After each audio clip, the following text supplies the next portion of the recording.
Olá, estamos começando mais um Ponto de Vista, sempre aqui pela Santa Cecília TV, neste horário da 1h30 da tarde, uma tradição do debate político e, claro, dos temas importantes aqui para a nossa região metropolitana, educação, saúde, o meio ambiente, o transporte, a segurança pública, saúde animal, enfim, os temas que a gente sempre convive no nosso dia a dia aqui pela cidade, pela região, claro, e espaço aberto para a discussão, para o debate dos temas, dos assuntos importantes, não é, de interesse nacional também, que são muitos, né? A gente coloca sempre em discussão democraticamente aqui no Ponto de Vista. Lembrando que de segunda a sexta, claro, horário do ao vivo, 1h30 da tarde, e a reprise você acompanha sempre a partir das 8 da noite, sempre aqui pela nossa Santa Cecília TV. Como eu disse, destaque mais importante e maior nessa edição do Ponto de Vista para a área da saúde animal, enfim, que acaba tendo uma relação direta em vários aspectos e muito prazer, a gente recebe mais uma vez aqui o médico infectologista, Dr. Ricardo Aiden, que participa, colabora aqui conosco nesta edição. Prazer recebê-lo. Tudo bem, Ricardo? Obrigado, doutorão, Filete, Marcos. Sempre um prazer estar aqui com você. Tudo bem. Obrigado ao nosso Ricardo Aiden e o Eduardo Filete, médico veterinário, não é? Mais uma vez também participando com a gente para falar sobre aspectos importantes, alguns assuntos que estão aí recorrentes na pauta da cidade e da região, e por que não dizer do país também. Prazer também tê-lo a bordo, Filete. Tudo bem? É um prazer estar aqui com o Dr. Ricardo Aiden, né, que a gente sempre renomado infectologista aí do país, do estado, né? Com você, Buturão, com o Marcos, é uma felicidade estar aqui podendo humildemente bater um papo sobre saúde animal, saúde humana, enfim. E o Marcos Santana, sempre com muita competência acompanhando aí os assuntos importantes, os temas e as redes sociais, mais uma vez com a gente lá na ponta. Tudo certo por aí, né, Santana? Boa tarde, meus amigos. Boa tarde, especial que nos acompanha o programa. O programa de hoje é gravado, mas você pode participar do Ponto de Vista em qualquer momento, pela internet, mandando sua pergunta, crítica, sugestão, pelo Facebook, Ponto de Vista, com Edgar Buturão, ou então por e-mail, contato@pontodevista.tv.br. O programa pode ser acompanhado ao vivo pela internet, santaportal.com.br/tv. As edições anteriores do Ponto de Vista ficam disponíveis na internet também, no nosso canal no YouTube e na nossa página no Facebook. E você que nos acompanha na reprise, às 20 horas, uma boa noite. Muito bem, reprise às 8 da noite, programa ao vivo, esta oportunidade, o programa está gravado, né? Mas sempre que o programa está ao vivo, a gente deixa a lembrança, não é que do horário do programa à 1h30 da tarde, termina às 2h30, né? Até começar a reprise às 8 da noite, só Deus sabe o que pode ocorrer, né? Ou deixar de ocorrer na confusa República Federativa do Brasil. Bom, o que vem causando aí muita... impressionando a todos nós, enfim, né? Alguns casos que a gente pôde acompanhar de hospitalização de pessoas e até de óbito, né? Aqui na cidade, especialmente, com relação à chamada doença do pombo, né? O Filete é um especialista no assunto e o Ricardo Aiden, claro, que a partir do momento que essa situação passa para um ser humano, né? Também vai poder explicar direitinho, dar aí o seu parecer, a sua avaliação sobre os riscos, né, que a gente corre, especialmente, vamos começar o programa falando especialmente dessa questão do pombo, né? A questão das fezes do pombo, que muita gente, o Filete já falou aqui em outras oportunidades, viu, Ricardo, que às vezes a pessoa anda na rua e tal, cai um cocô do pombo na roupa, o cara fica horrorizado e tal, mas esse cocô não cria problema nenhum, né, Filete? A não ser se tu já botar a roupa para lavar, né? Até 2015 a gente tinha uma pesquisa que essas fezes tinham bactérias assim, saprófitas. Evidentemente que se você colocar a mão nas fezes de um dejeto de um morador de rua, né, Ricardo, ou de um cachorro ou de um gato e colocar na sua vista, né, se for uma criança, uma pessoa com mais idade, ou mesmo um jovem, a gente sabe que o globo ocular não tem tanta defesa assim, não chega tanto sangue lá, então você não tem tanta defesa e de repente você colocar umas fezes ali pode criar uma conjuntivite, um certo desconforto. De repente, se uma criança também ingerir fezes de pombo, né, como fezes de um gato, de um cachorro, até de um ser humano, também não é uma coisa ideal, né? Mas depois de 2015, a gente começou a ver nas pesquisas das fezes frescas, estamos falando de fezes frescas, que começou a ter giardia nas fezes do pombo e alguns tipos de toxocara, né, de vermes e tal. E eu me assustei, porque a gente, como médico veterinário, né, e professor, a gente nunca quer dar um resultado ruim, né? A gente não querer dar uma coisa, a gente tem que ser honesto para dar o resultado correto. E eu liguei para pesquisadores da Argentina, do Canadá, de São Paulo, e eles alinharam que hoje, pela convivência dos pombos, doutor Ricardo, pela convivência dos pombos com o ser humano, muito próximo, o que acontece? Você tem os contentores na rua, legal, a prefeitura colocou. Só que o morador de rua, ele abre o contentor e, de uma certa maneira, ele mexe naquilo tudo, e às vezes tem papel higiênico lá também, e às vezes tem fezes humanas. Quando abriu aquilo, o pombo foi lá, pisou, né? Porque esse pombo europeu, ele não é aquele pombo primitivo, ele é um pombo que se adaptou no Brasil. Então, ele come grãos, né? Mas ele come chocolate, ele come leite. Você come chocolate? Come essas coisas? Come tudo isso aí que você quiser, fast food e tal, Pipoca. porque ele se adaptou. Pipoca. É porque se você fosse o Ed Murphy, né? Se eu tivesse esse poder, né, no filme, eu ia falar com o pombo, tudo bem, pombo, olha, filete, não está muito bom aqui, porque não está muito bom aqui, que tem hiperpopulação, eu queria comer grãos, né? Eu penso naquela época do Santos, do Pelé, que eu ia no Porto, comia grãos, né? A cidade era pujante, tinha o café e tal, e eu vivia bem. Agora tem muitos pombos, então não tem grão para todo mundo. Então eu me adaptei a comer manteiga, arroz, feijão e tal, mas não é o que eu gosto. Eu gosto de dar aquele filezinho mignon, né? Tu não gosta de uma carninha, de um peixe e tal. Os meus humanos não gostam de um peixinho, ou de uma verdura, de um ovo e tal. É a mesma coisa, eu gosto de grãos. Só que eu me adaptei a comer o resto. Como eles estão comendo de tudo, eles estão tendo contato muito íntimo com os seres humanos. Então eles passaram a transmitir nas fezes doenças que eles não transmitiam, que são doenças de seres humanos, doenças de cachorro, de gato, enfim, pela nossa proximidade com os seres humanos. Então agora, lógico que as fezes, não é por isso que você passou um pombo do seu lado, você tem que sair correndo, né? Não é porque o pombo defecou em você que você também tem que sair correndo. Você vai limpar, né? Evidentemente é um desconforto, mas se você não tiver como nenhuma imunossuficiência, né? O doutor vai falar uma depressão, um HIV, uma hepatite, um câncer tá aí, né? Tal, uma coisa que baixe muita resistência, não vai causar tantos problemas, a não ser que você ingira aquilo, né, que você tal. Mesmo assim, eu acho que não vai causar mortalidade numa pessoa com resistência normal, é a minha opinião, né? O Ricardo pode complementar depois. Agora, as fezes secas são complicadas. Por quê? Porque essas fezes secas, não é fezes secas do banco da praia, não. Porque aí bate o sol e já mata, gente. Não é as fezes secas, aquela do teu carro, que está ali acabando com a sua pintura. Não, porque ali já pegou sol, tal. Não é assim, senão todo mundo estava doente também, né? Precisa deixar isso bem claro, né? Isso. Porque a pessoa fica... Não é porque o pombinho... porque as fezes secas e tal, porque qualquer fezes seca de pombo pode atacar o ser humano, gerar um problema grave para o ser humano? Você está dizendo que não. Então, não, veja bem. Senão assim. Todo mundo pegaria doente. O pombo defecou na areia do mar, passou água salgada, já foi. Muito sol também, já foi. Agora, se o pombo pousar aqui no meu ombro hoje... Já foi o quê? Aquelas fezes não causam mais... você é inativa com o sol, tudo, né? Agora, se um pombo pousar no meu ombro hoje, eu não vou estar nem aí, entendeu? Não vou ficar assustado. Nossa, doença do pombo. Não é assim. Agora, se você tem fezes secas, né? Em ambientes fechados, por exemplo, num galpão, num ar-condicionado, onde dê condições de pouco sol, umidade, aí o que acontece? Aí o fungo, ele vai ser gerado ali, não vai ter sol, não vai ter um pH diferente e tal, ele vai poder contaminar o ser humano. Aí, poxa, se você for mexer num lugar desse, gente especializada, EPI, material de proteção, gorro, máscara, luva, óculos, amolecer as fezes antes. Então, aí temos um cuidado. O que eu me preocupo é que essas duas pessoas que morreram aqui da Baixada, que a gente tem que ficar triste, é se nós conseguimos, nesse mundo corrido, nesse mundo que as pessoas não têm tempo, que a gente sai de um lugar vai para outro, tal, com trânsito, tudo, se essas pessoas forem investigadas, eu sei que é chato, eu sei que é cansativo, mas será que, por exemplo, como elas se contagiaram? Eu acho muito importante verificar, por exemplo, ela foi para um sítio, tinha ar-condicionado no sítio, não tinha, mexeu em algum galpão, fazer porque é muito importante, né, para a gente saber o que realmente aconteceu, né, porque, segundo a literatura, e eu queria, só para finalizar, só 0,06% das pessoas que não estão com imunodeficiência pegam esse tipo de doença, né? Então, é uma doença que não é tão comum. E por não ser tão comum, os médicos não estão tão em alertas. Mas o que eles fizeram para se contaminar? Eu sei que é triste isso, tal, mas alguma coisa... Desagradável, é desagradável, né? mas alguma coisa deve ter acontecido, né?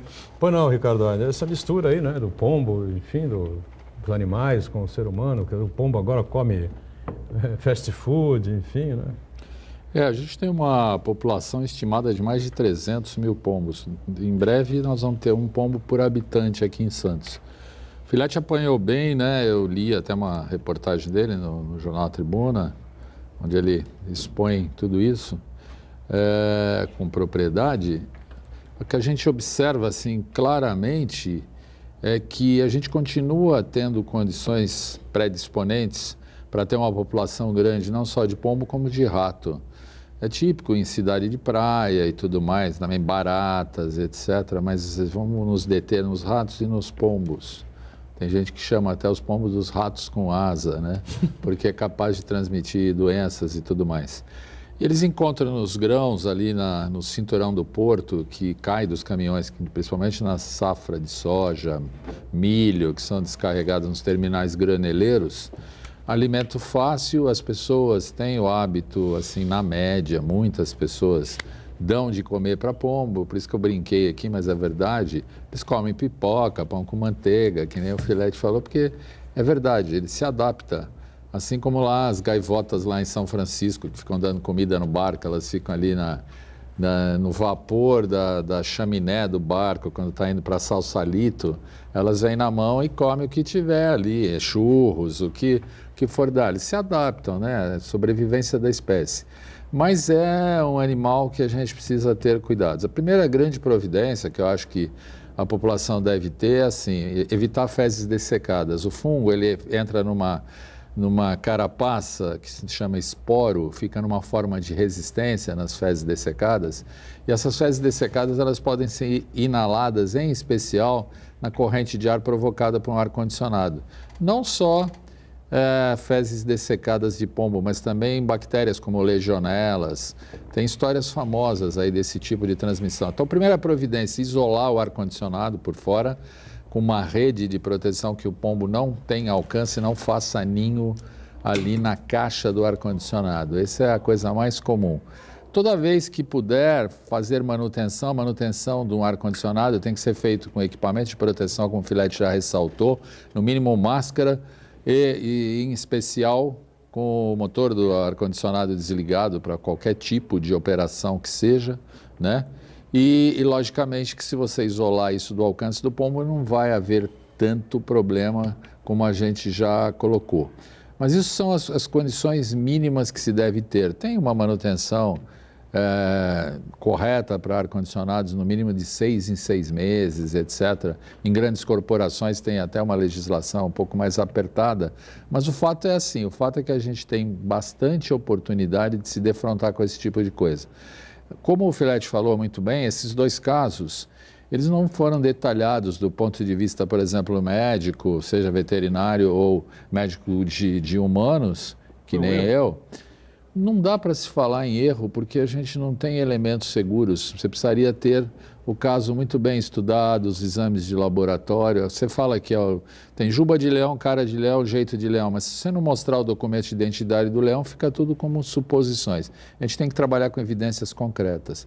É lógico que serviu para alavancar de forma triste, como já foi ressaltado. Com relação a esses casos assim? Deveria. O controle de zoonoses do município, aqui em Santos, eles trabalham muito bem na Secretaria de Saúde. O controle de zoonoses é bastante eficiente. O problema é que as pessoas às vezes quebram esses protocolos. Então, vamos falar de dengue, está cheio de criadouros em casas que as pessoas estão cansadas de saber os cuidados que tem que ter para evitar o Aedes aegypti, para que não haja possibilidade de procriação de mais Aedes aegypti e depois um Aedes aegypti picar alguém com dengue e transmitir para outro em série e assim sucessivamente. Mas é a crônica da morte anunciada. Está cheio de gente que dá comida para pombo que é contra limitar o crescimento de pombos, como já foi proposto anteriormente com anticoncepcionais para pombo. Tem a Sociedade de Melhoramento dos Animais, de Proteção dos Animais, desculpe. Essa coisa do conceito do anticoncepcional é uma tese também. Isso que eu ia perguntar para o Eduardo. Sim. Definida pelo próprio Filete também. Sim, eu ouvi isso aí várias vezes. O Ricardo lembrou muito bem que a estimativa é que tenha mais ou menos 300 mil pombos e o número de ratos seria mais ou menos 400 mil ratos, praticamente um para cada habitante da cidade, né? Para um. Cada um tem o seu ratinho de estimação, É um cenário muito preocupante, né? e ganha contornos ainda mais dramáticos, que uma parte significativa da população não se conscientizou desse problema. E as pessoas acabam até cultivando o hábito de alimentar os pombos. Então, se chegar para uma pessoa desavisada, vamos acabar com os pombos, a pessoa vai pegar e querer jogar pedra, dar tiro de chumbinho nos pombos. Mas esse não é a melhor maneira a acabar com essa população exagerada de pombos, né, Rificati? Então, eu queria saber de você qual seria a melhor postura, qual o melhor procedimento. Uma pessoa que, por exemplo, tem um problema que, num prédio, por exemplo, que os pombos fizeram ninhos na garagem, no telhado ali, até muitas vezes colocando em risco a própria caixa d'água do prédio, né? A proporção cuidadosa, a caixa d'água tem que estar hermeticamente fechada toda vez que tiver uma ventania. Dá uma checada nas telhas, porque desloca a telha por onde eles entram para dentro do sótão. Os últimos 2 casos que eu vi de criptococose, que é uma doença por fungo que é transmitido através de um contato com fezes de pombo ou de outras maneiras, em pessoas não imunodeprimidas, um paciente HIV positivo ou pós-quimioterapia de câncer, principalmente leucemia, outras doenças mais graves, foram de 2 pessoas que têm como histórico, eu atendi até uma delas há menos de uma semana atrás, limpeza de sótão. Teve uma que ficou 2, 3 dias limpando um sótão da casa velha dela, onde ela morava, no município vizinho aí de São Vicente, e sem máscara, sem nada, e apareceu com uma sintomatologia de tosse, etc. Passou num outro médico que já encontrou um negócio que a gente chama de bola fúngica. Já tinha havido um tempo decorrido dessa limpeza do sótão, ela inalou esse fungo e ela não tinha imunodepressão. É lógico que ela, feito o diagnóstico, foi tratada adequadamente, respondeu muito bem, isso já fazem anos e anos, e ela faz um follow-up, um seguimento com a gente. Então, essa maneira usual. Esses 2 casos, que a gente lamenta muito, eles não foram colocados para domínio público, para que a gente pudesse até discutir tecnicamente o que houve e o que não houve. Então, tudo que cerca isso daí, salvo o melhor juízo, se alguém tem essa informação, não passou de forma bem acabada para os profissionais de saúde ou algo parecido, isso não foi divulgado, talvez até a pedido da família, porque de fato é uma coisa que é dura, né, isso que aconteceu. Então fica assim, em suspenso, não dá para a gente se aprofundar. A gente pode aqui, né, nós estamos no intervalo aí de um dos blocos, chegando, com mais tempo a gente pode falar com mais calma, mais detalhadamente, por hipótese, a respeito dessa questão e se aprofundar nisso aí. E a questão do anticoncepcional, Filete, nunca se tentou isso na cidade? Veja bem, Região, aqui no Brasil, eu só queria complementar, porque apesar de eu conhecer o Ricardo de longa data tal, a gente chegou aqui, só falou uma boa tarde e começou o programa. Então a gente não teve nenhuma. E eu poderia falar aqui, ele falou, não, mas não é só em pessoa imunossuprimida, que é mais. Então você vê que existe uma combinação. E eu também não sou da área médico-humana, e eu achei, pelo que eu li nos jornais, pelo que eu vi na internet, e eu acho que a família também sente muito e tal, mas que se fosse, e aqui a gente não vai comparar, mas se fosse talvez em outra república, talvez num país pequeno da Europa, talvez a investigação tivesse sido maior, porque é o que ele falou, tem cabeça, parece e tal, mas não tem uma comprovação, né? Porque agora todo mundo que fica doente e tal, por exemplo, uma vez um senhor me passou na rua, falou assim, eu peguei toxoplasmose do pombo. Eu falei, então o senhor comeu a carne crua do pombo? E era um cara bem conhecido aqui em Santos, hein? Bem conhecido, foi presidente de clube e tal. Aí ele falou bem assim, não, o senhor comeu o senhor comeu carne crua de pombo? Não, nunca comi. Pô, então como é que o senhor pegou toxoplasmose? Que a toxoplasmose do pombo só é comida pela carne crua. Então, as pessoas começam a inverter doença, daqui a pouco tudo é doença do pombo e tal. E não estou dizendo que não é perigoso, que não é grave e tal. Tivemos um caso do Canal 3 aí, uma época aí, aos 2, 3 anos atrás, que ele foi diagnosticado, era um ar-condicionado, a casa estava abandonada do lado, certo? Então, ali perto do tênis clube e tal, tivemos um caso, ali foi diagnosticado, teve forno ar-condicionado, então ali, fez um levantamento. Eu conheço os pais. Então, e aí foi feito um levantamento, e eu acho que esse caso, salvo, né, um erro que o doutor pode me corrigir, mas esse caso foi diagnosticado, teve meio, começo e fim. Ele ficou ruim, ficou com tosse, tinha um ar-condicionado contaminado, tinha pombo no lado da casa dele, que era uma casa abandonada. Então, esse caso, você diagnosticou corretamente, tratou, graças a Deus, o menino ficou... Não foi a óbito, não, né? Não. Tudo bem. Salvou, né? Tá ótimo. Mas vamos supor que tivesse acontecido o contrário, né? Tudo bem que também teve um diagnóstico, ou seja, você sabe que ar-condicionado é perigoso e tal. Graças a Deus salvou o menino. Então, eu acho mais importante para a gente, vamos deixar a concepção para o segundo bloco, Boturão, se permitir, eu acho importante a gente relatar, e eu concordo, embora não tenha combinado com o doutor Ricardo, essa questão do diagnóstico preciso e das explicações para a comunidade médica, comunidade científica correta da doença, né? Porque senão a gente acha que é, mas tem evidências que é, mas não temos exames, fica um pouco difícil para a gente trabalhar dessa maneira. Vamos fazer intervalo, você pode ficar tranquilo aí do outro lado, porque aqui ninguém de nós três aqui vai perguntar pro Filete quem foi esse cidadão aí que parou ele na rua, que foi presidente de clube, essa coisa toda, e que disse que tinha toxoplasmose, é isso? Que tinha um problema com toxoplasmose de pombo. De pombo, não, ele pode ter tido toxoplasmose, mas não pelo pombo.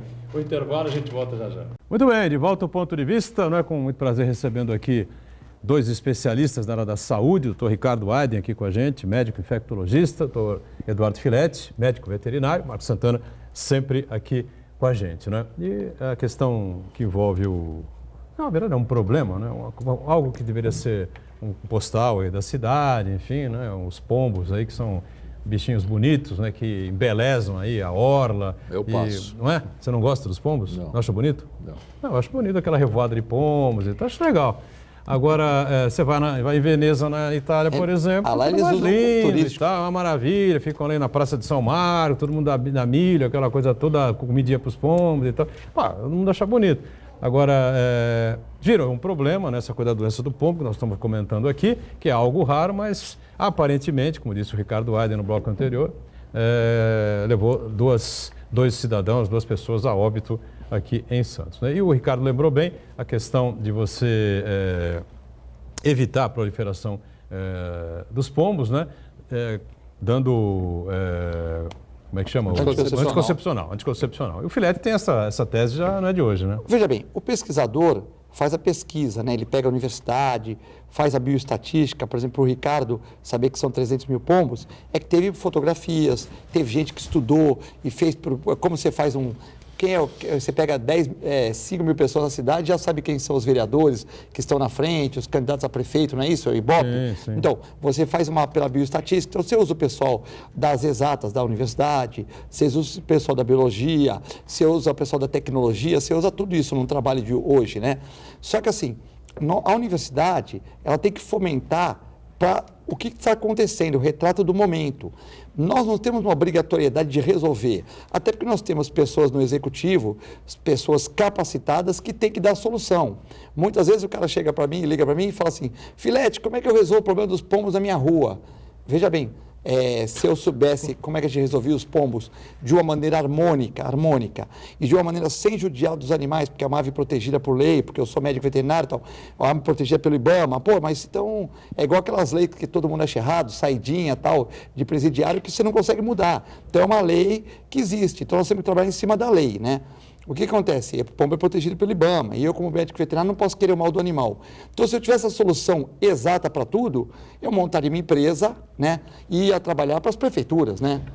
Ia ter muito menos trabalho que eu tenho como médico veterinário, que eu atendo gente, dando aula, tal, trabalho muito, tal. Então, assim, uma das soluções seria o anticoncepcional. E eu já vi pessoas defendendo essa tese e outros até criticando, mas outros do executivo. Então, eles que têm que fazer a tese deles, né? Tipo, apenas uma sugestão. O problema está aí, é um problema que existe e cabe aos nossos gestores, né?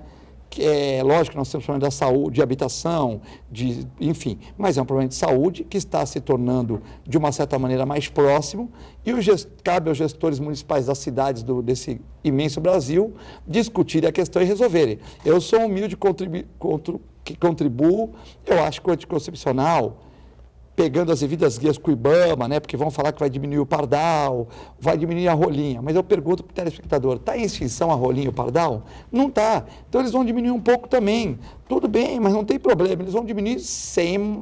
É como a gente está tomando anticoncepcional, está usando camisinha, diminuir a população. Mas tem que diminuir mesmo. 300 mil pombos, como citou o Agora, nós não estamos usando... É um exagero? É um exagero, exagero. Poderiam ter o quê? Uns 100 mil no máximo? Eu acho que uns 80 mil, uns 60, 80 mil, ficaria romântico. Agora, comparado com a Europa, comparado com a Europa, que você falou do romantismo dos pombos e tal, é que lá eles usam o pombo com inteligência. Você, quando dá aquele amendoim lá, aquele grão lá, o pombo come grão, não come macarrão nem feijão. Aquele grão que ele está comendo lá, o pombinho, está com vermífugo, está com anticoncepcional, porque você está pagando para a municipalidade. Aí, 4 horas da tarde, eles jogam aquele japão. Lá eles usam anticoncepcional. Isso, eles usam anticoncepcional, eles usam vermífugo 2 vezes por ano na comida, ou seja, eles jogam um jato d'água à noite para limpar as praças, para que as fezes não fiquem secas, entendeu? Então, sabe, é aquela coisa. E o cara que está com uma doença, uma imunossupressão, ele já não vai nessa praça, que o médico lá, por exemplo, o doutor Ricardo está tratando de um aidético, lá no caso na Europa. Ele fala, olha, evita essas praças que tem pombos, porque sabe como é que é, né? Ou você está com defesa fraca, então é bom você evitar esses locais. Então tudo fica perfeito, porque eles têm tecnologia para desenvolver os pombos e ter um controle da população. Aqui já é um pouco mais difícil, que nós perdemos o controle deles, eles já estão em hiperpopulação. Então aqui vai ser que vocês vão fazer um trabalho de conscientização da população. Agora também não adianta só bater nos pequenininhos, na Dona Joana, na Dona Maria, que dão comida, porque eles só contribuem com 5% do aumento dos pombos. Como o doutor Ricardo falou muito bem, nosso porto é graneleiro, são os grãos no porto de coisa. Então, vamos bater nos coitadinhos e vamos deixar o porto legal, deixa jogar grãos lá no porto. Não adianta, nós temos que fazer regras no porto, regras para as pessoas e tal. Não adianta só bater nas pessoas, que elas contribuem muito pouco com isso. Então, nós temos que realmente ter uma visão global do problema, né? Bom, quem adquire esse problema, né, seja qual for o motivo, o jeito é pronto-socorro, né? O que como é insuficiência respiratória, mal-estar? Como é que as coisas assim, se é que a gente tem essas informações, né? Eu até rebobinaria um pouco a fita, faz de conta, né? Na verdade, assim, o Filete falou bem, primeiro que tem uma lei federal que protege esse tipo de animal.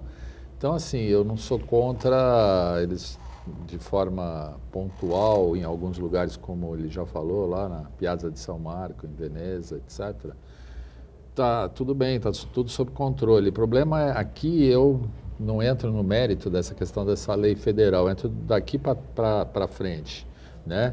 A parte médica. Então, eu sou professor lá da Unimes, da medicina da Unimes, e os meus alunos, esses últimos 3 ou 4 semanas de estágio, choveu perguntas sobre esse tipo de circunstância. Como eu falei, a primeira coisa que você colocou bem, Boturão, precisava ter um protocolo, tá? Agora, é uma doença assim, multifacetada, que pode aparecer de diversas maneiras, porque você tem que considerar o estado imunológico do paciente em primeiro lugar. Para um paciente imunocompetente, não considerando pacientes vivendo com HIV ou com a doença AIDS e tudo mais, e ainda um paciente com câncer, em quimioterapia ou doenças imunodepressoras em uso de corticoterapia, cortisona, né, e tudo mais, a apresentação usual, o paciente normalmente, se inalar um fungo desse tipo, vai começar a ter tosse, febre, às vezes escarro com manchas de sangue e tudo mais, laivos, né, de sangue, que é o termo correto. E você faz um diagnóstico diferencial com outras pneumopatias, em especial aqui na nossa cidade e no Brasil, com tuberculose. Entra no diagnóstico diferencial. E às vezes se tem uma surpresa. Essa minha paciente que eu falei que limpou o sótão, iniciaram o quadro investigando como se ela estivesse com tuberculose. E aí ela desenvolveu essa bola fúngica, que é uma apresentação muito típica, facilitou. Agora, quando é um quadro intersticial, como eu vi também em alguns casos, imita muito uma tuberculose chamada miliar disseminada. Então, os diagnósticos são algo diferentes. Então, entendam bem qual é a proposta da gente que é infectologista. Tem uma lei federal, não vão acabar com os pombos por decreto, isso é uma longa discussão, você tem que passar pelo Ministério Público, tem uma série de providências cabíveis. Daqui para cá, as pessoas deviam individualmente, nos seus prédios de apartamentos, nas suas casas, isolar todas as possíveis fontes onde o pombo possa estar convivendo e defecando e fazendo essa cadeia que facilita a transmissão. Isolando os aparelhos de ar-condicionado, cuidando do telhado, caixas d'água tampadas e fechadas, não limpar porão, sótão. Prevenir, né? Fazer prevenção. E, obviamente, que assim, o resto é especulação. Eu não sei aonde esses pacientes passaram, como eles foram atendidos, se fez suspeita, se não fez, se chegaram a introduzir tratamento. Sequer a gente tem, até porque isso existem razões para tal não ocorrer, divulgação do atestado de óbito ou coisa assim. Fica aqui um repto às autoridades de saúde, que se sentirem capacitadas, respeitando a lei, de dar informações à população que merece, aliás, eu vou fazer uma provocação no bom sentido da palavra, faz tempo que se tem, todos nós que somos proprietários de animais, por exemplo, de cães domésticos, que se fala da leishmaniose e que tem um cinturão de leishmaniose cutânea, que se está trabalhando esse tipo de coisa, que tem aparecido casos de leishmaniose e, no entanto, isso não ganhou uma divulgação ampla e não se falou desse tipo de problema. É mais uma coisa, né? Eu não tenho como, eu sempre falo, as autoridades de saúde têm uma seriedade, a gente conhece o pessoal que trabalha aqui em Santos, porém, assim, a população continua questionando a gente dioturnamente sobre esse tipo de problema, mas eu não disponho de dados para que eu possa falar mais do que isso que eu já falei. O Filete, você escreveu um artigo recente sobre isso, né? Vamos ver o Marcos Santana. Eu acho que talvez seja nessa linha que o Filete vai falar. Nós estamos falando muito de pombo aqui, o Filete, mas também existem outras pragas urbanas que oferecem risco à população humana, né? Além dos ratos, temos também barata, cupim, até mesmo o carrapato, sarna, assim por diante, né? Então, eu queria saber de você quais são os principais riscos que nós estamos correndo e como fazer para mitigar esse problema. Eu queria elogiar o Dr. Ricardo, porque ele tem o mesmo pensamento que eu embora não atue na parte médica humana, que eu acho assim, não pode ficar o dito pelo não dito, tal, são doenças importantes, a gente tem de todas as tristezas, tal, mas assim, é a mesma coisa que, por exemplo, uma época, um vereador de Santos, que até era médico, né, ele queria que as pessoas comessem a carne de pombo, né? Tipo, de Vidal tem esse artigo no jornal, né? Jornal local aqui, acho que Cidade de Santos e Tribuna, né? Para Cidade de Santos, né? E se a pessoa comer carne de pombo, primeiro que você não pode matar pombo, né? Segundo que... Mas você vai falar naquela época não podia matar também? Depois, eu acho que não podia matar. O que acontece? Mas vamos supor que o cara fala que vai matar para comer, que está precisando, tal, na crise e tal. Só que se a pessoa comer a carne de pombo mal passada, ela vai pegar toxoplasmose, que é uma outra doença muito ruim também. Então a gente tem que tomar cuidado, né? Quando a gente fala uma coisa, porque se todo mundo comesse pombo, era para alimentar, justificaria a morte e tal. Era, mas ele pode te provocar uma doença muito grave, que é a toxoplasmose. E que eu vejo assim, por exemplo, a leishmaniose é uma doença bem complexa, né? Porque da picada é transmitida por um mosquito. Da picada do mosquito até os primeiros sintomas, pode demorar de 3 meses, como pode demorar 1 ano, as evoluções, né? Depende da imunidade do animal e tal. E ele fica com o pelo feio, o animal com uma ração porcaria também fica. Ele fica com edema abdominal, edema abdominal pode ser também, né, pode ser um problema cardíaco, problema hepático e tal. Ele fica com crescimento de unha, pode ser o dono que seja relaxado, deu uma ração ruim, a ração deu uma hipoproteinemia nele, ele ficou sem proteína, o sangue ficou, deu uma barriga d'água, ele não cortou a unha, quer dizer, é uma doença complexa. Aí, logicamente, você está toda hora falando e tal, você vai fazer o exame, né, o teste ELISA e tal. Aí deu a leishmaniose, pô, que legal. Não está nada legal, não está nada legal, não. No interior, mandaram um cachorro com teste ELISA positivo ser sacrificado e o cachorro não tinha. Porque você tem que ter uma biópsia do gânglio. Gânglio é desses linfonodos que nós temos aqui, embaixo do braço, no pescoço. Então, já mudou a figura. Um examezinho de sangue, um teste ELISA, que também não é muito barato, né? Mas tal, mas beleza. Aí você faz o teste ELISA, que não é muito barato, tanto que a prefeitura às vezes dá a vacina, mas o teste ELISA ela quer que faça na clínica médico-veterinária. Então ela manda o teu cachorro lá, tu faz o testinho ELISA, atesta que não tenha problema. Se tiver com o teste ELISA, muitas zoonoses, não aqui da Baixada, que elas são especializadas, mas de outros lugares tem que sacrificar o cachorro. Não. Você tem que pegar um teste no gânglio, aí você tem que anestesiar o cachorro, cortar, tirar um gânglio do cachorro e mandar examinar. Quer dizer que é um exame histopatológico. E é um exame mais caro ainda, tipo uns R$200, vamos dizer assim, num bom laboratório, R$150. Então a pessoa já gastou uns R$300, R$250. Já não aguenta mais gastar no exame.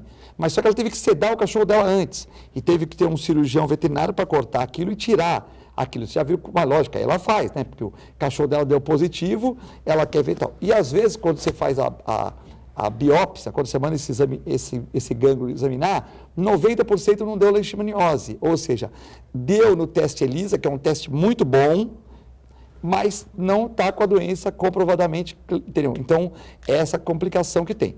Então, você imagina, a gente faz o exame torcendo para que dê negativo, porque se dá positivo, você tem que explicar para o cliente tudo isso e tal.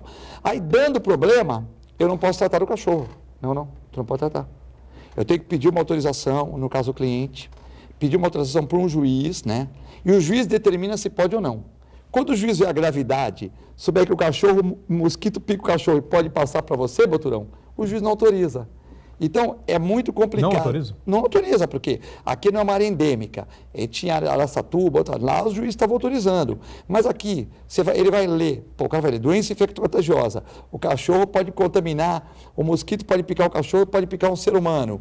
Como é que eu vou autorizar isso aqui? O cara mora na encosta do morro, que são os primeiros casos, como é que eu vou autorizar? Então, uns são sacrificados, né? Ou outros, graças a Deus, que não tem tanto assim. E outros, a pessoa vai para um lugar, um lugar lá, uma região que tem tratamento, que tem muitos cães com esse problema e vai se tratar numa universidade dessas aí, do oeste do estado de São Paulo. Botucatu. Botucatu, Araçatuba, tal, que ele já tem uma expertise maior e já tem casos na cidade e não dá para ter esse controle tanto como o Santos, né? Então, eu sou obrigado a notificar o cliente. Se o cliente falar para mim, vou fazer o teste e tal, mas se der positivo, eu tenho que comunicar à Secretaria de Saúde de Santos, eu tenho que comunicar, e lógico, a Secretaria de Saúde de Santos vai tomar as providências. Então, realmente é uma doença de difícil tratamento, né? Só que nisso, foi como o Ricardo falou, o animal está com a doença, o cachorro, né?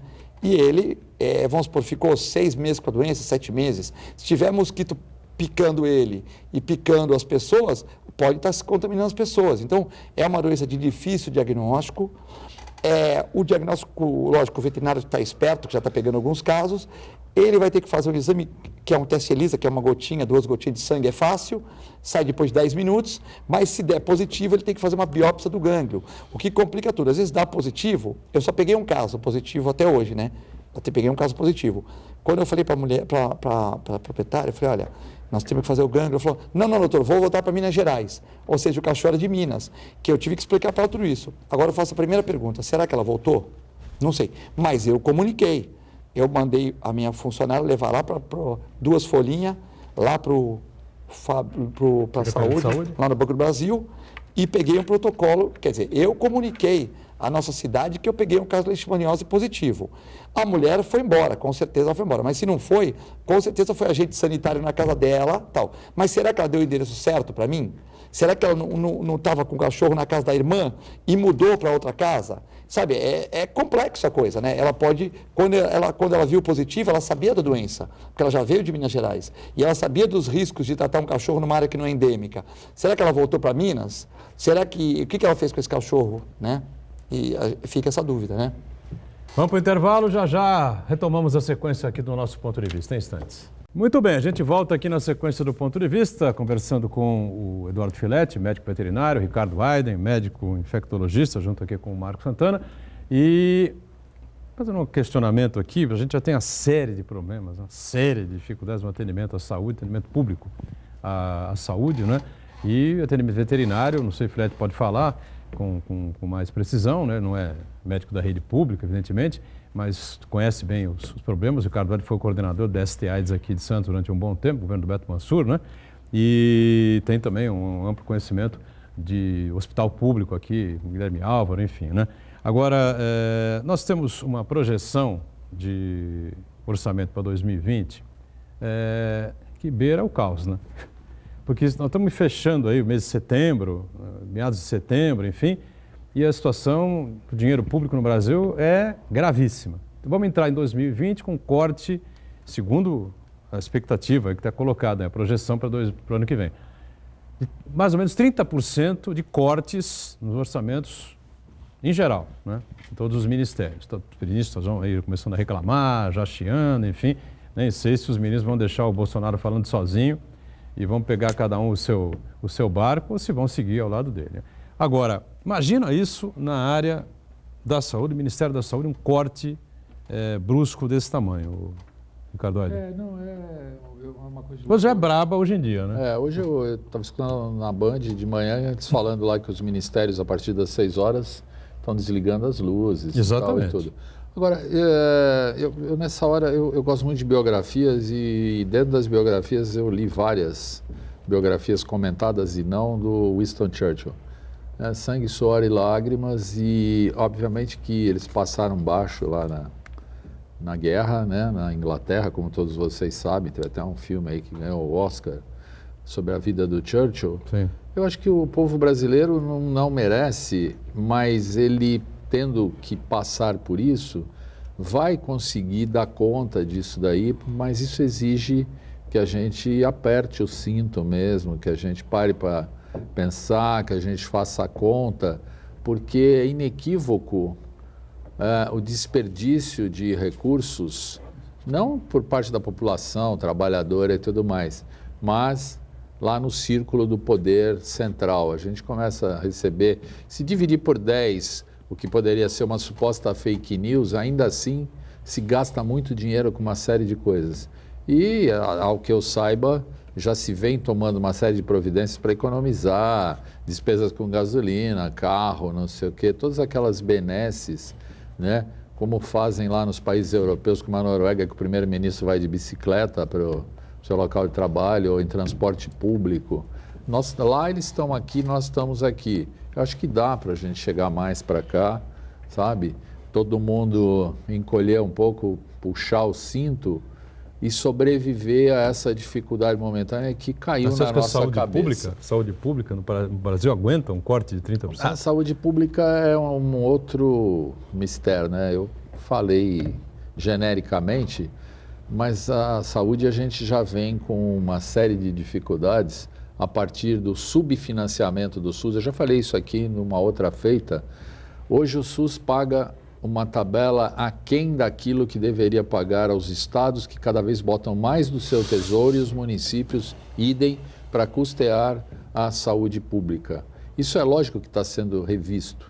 A gente não tem como alguém que chegou há 6, 7 meses e cobrar dele que essa solução já esteja pronta. Então, onde eu sei, o ministro da Saúde é bastante acreditado nos meios. Antes ele era político, mas sempre foi tido como um parlamentar que entende dessa questão de financiamento.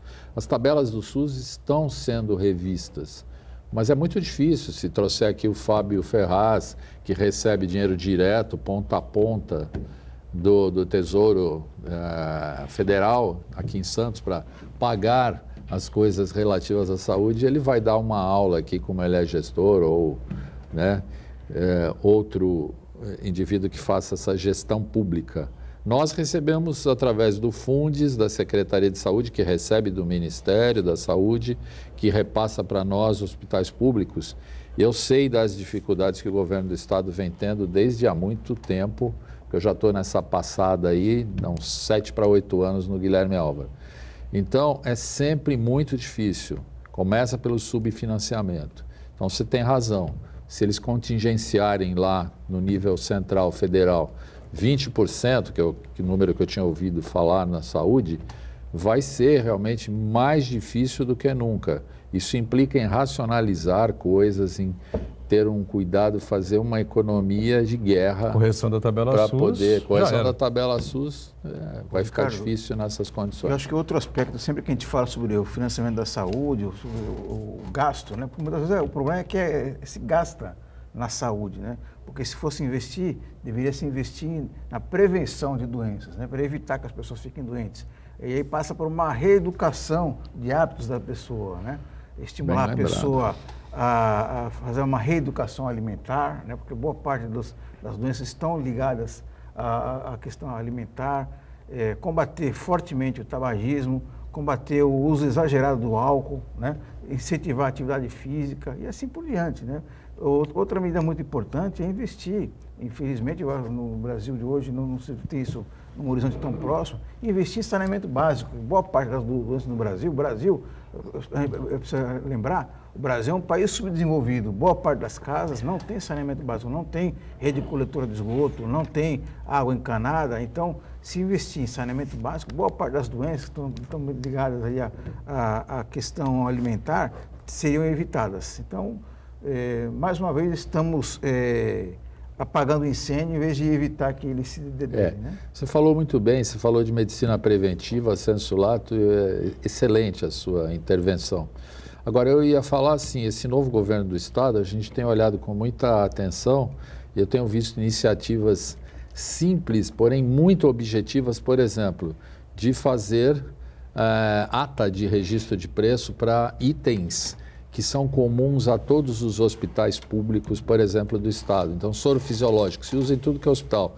Ata de registro de preço faz baixar muito o custo do que você pulverizar essa compra. Próteses ortopédicas, catéteres, enfim, todos os insumos estão sendo feitos agora, estão desenvolvendo a jato, atas de registro de preço.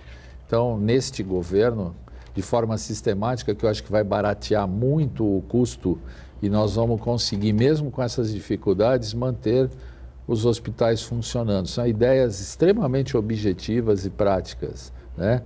Mas você falou muito bem, atrás disso também desenvolver amplamente programas de prevenção, vai economizar na ponta, cada dólar que você gasta em prevenção, você economiza 14, 15 dólares em medicina curativa, digamos, ou fazendo tratamentos. Filete, em relação à saúde animal, enfim, não sei qual é a relação direta aí com esse orçamento previsto aí para 2020, né? A gente tem municípios, né, que fazem aqui a prevenção. Santos tem uma boa estrutura em relação a isso, mesmo assim tem problemas de dificuldades muito sérias, né? Mas acho que as dificuldades vão aumentar, né? Tem avançado, né? Mas, por exemplo, às vezes esse ano não está vindo vacina de raiva, né? Então, antirrábica. Não tem vindo vacina? Então, o município, nesse ano, não está tendo campanha de vacinação. Lógico, algumas pessoas vão em clínicas particulares, vacinam uma vacina cara, enfim. Mas tem um certo desconforto para quem mora, às vezes, em uma área mais periférica, né? Tem um certo desconforto. Mas eu acho que teve evolução, né? Por exemplo, as vacinas de leishmaniose vacinaram todos os cães de encosta de morro. Então, acho que a prefeitura tenta, de uma certa maneira, da maneira que vem os recursos, tenta equalizar isso. Agora você vai chegar para um prefeito que tem todos esses problemas, né, de saneamento, tudo, e falar, olha, nós temos que fazer uma campanha... Não tinha vacina humana, né? Nós temos que fazer uma campanha para diminuir os pombos com anticoncepcional. Há 20 anos atrás, uma universidade da Itália queria nos doar o anticoncepcional para fazer o trabalho para um ano, mas não é tão simples assim, né? Existem guias ambientais, logicamente que o IBAMA, ele vai perguntar para você, e os pardais, e as rolinhas, você vai ter que justificar. Então, é um trabalho, tipo assim, não é, lógico que algumas cidades podem conseguir, já tiveram cidades do mundo que conseguiram, né? Porque senão o anticoncepcional não existiria, né? Mas, às vezes, as coisas vão engessar um pouco, porque você vai ter que demonstrar para os órgãos que, que o pardal, a rolinha também vai comer o anticoncepcional, né? O pardal também vai comer. Então, mostrar que essas aves não estão em extinção e se elas diminuírem um pouco também, até evita a hiperpopulação delas no futuro. Então, tem que se fazer um estudo, né? Tal. E a gente pega um país com tantos problemas e você falando um problema que não estava acontecendo nada, só estava, de uma certa maneira, sujando a cidade e tal, mas muitas pessoas gostam também. Eu entendo a função do gestor público. Ele vai cuidar do cara que está infartando no PS, da vacina de sarampo, da vacina de raiva, ou ele vai cuidar de um problema que não existe ainda, né? Só que a conta chegou agora. A conta chegou. É o que eu disse, nós estamos com dificuldade de vacinas, né? Para humanos, né? O secretário de Saúde esteve aqui recentemente, o Marco Caseiro também participou aqui conosco, enfim, falando a respeito desse tema. Imagina se você vai se preocupar com a vacinação contra a raiva, que devia se preocupar, vai ser uma questão, item zero, um dos itens, não é mais importantes. Mas porque, o Filete lembrou bem assim, se você sempre tem a opção, quando demandado, quer dizer, a pessoa sofreu uma mordedura de cão e onde poderia estar indicado o uso da vacina, para essa pessoa com certeza vai existir a vacina. Porque isso até tem no estado de São Paulo, lá na Sim. DVE e tudo mais, você pode requisitar a tempo hábil com toda certeza.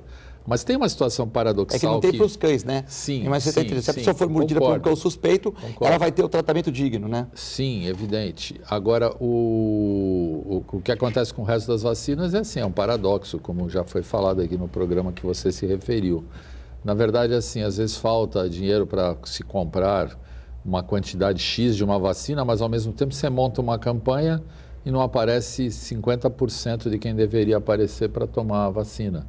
Vacinas às vezes são perdidas, você tem que vacinar, revacinar, abrir, chamar de novo a população, ainda assim sobra vacina e ainda assim às vezes essas vacinas são descartadas por vencimento de prazo. Não estou dizendo que isso aconteceu aqui em Santos, porque eu não tenho esse dado, mas isso já aconteceu em diversas localidades. Então, isso é uma questão paradoxal, dá para discutir aqui um programa inteiro, como já foi discutido pelo Fábio, E aquela pelo onda, Caseiro, né? onda internacional anti-vacinas, Isso diminuiu ou não?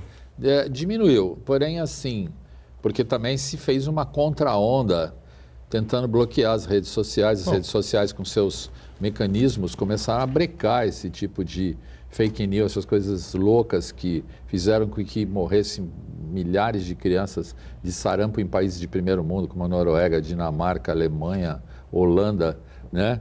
E é óbvio, Ricardo, que isso vem por onda, né? Chega aqui. Teve um ativista da Itália que ele fazia uma campanha ferrenha contra as vacinas ele mesmo ficou doente, ele quase morreu. Ele pegou o quê? Você lembra? Acho que foi sarampo. Sarampo? Foi sarampo? Foi sarampo. Sarampo é uma doença grave, né? Uma doença grave. Até tivemos um primeiro óbito por sarampo em adulto hoje registrado, aí noticiado.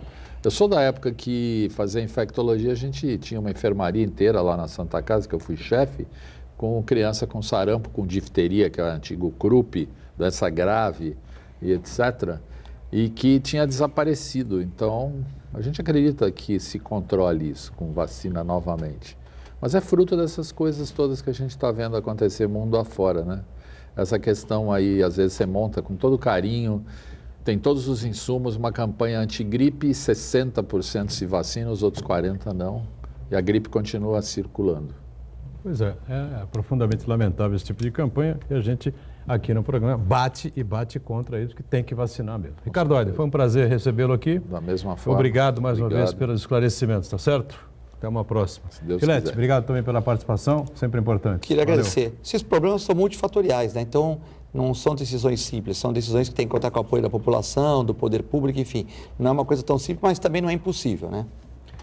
Marcos Santana está sempre conosco, a gente com você, o programa vai ao ar aqui, você sabe, pela Santa Cecília TV, 13h30, a reprise do Ponto de Vista, você acompanha às 8 da noite. Tchau, gente. Valeu. Obrigado.